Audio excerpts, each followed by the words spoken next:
Ready to ditch the queues and open your new NatWest account from the comfort of your own home? Let's dive in. First, head to the official NatWest website, look for the prominent Open an Account or Apply Now button.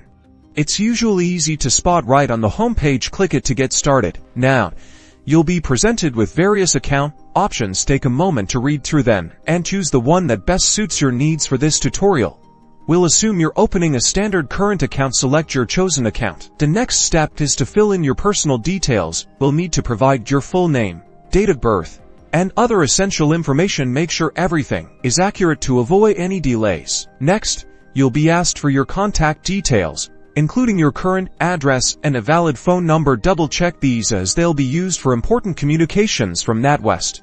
To verify your identity, you'll need to provide some supporting documents. You'll likely have options like uploading a scan or photo of your passport or driving license. Follow the on-screen instructions carefully to upload your chosen document. Once you've entered all your details and verified your identity, you'll see a summary of your application. Take a final look to ensure everything is correct before proceeding. And that's it. You've successfully opened your new NatWest account online. You'll receive a confirmation email with your new account details, and your debit card and other essentials will be sent to your address shortly. Welcome to easier banking.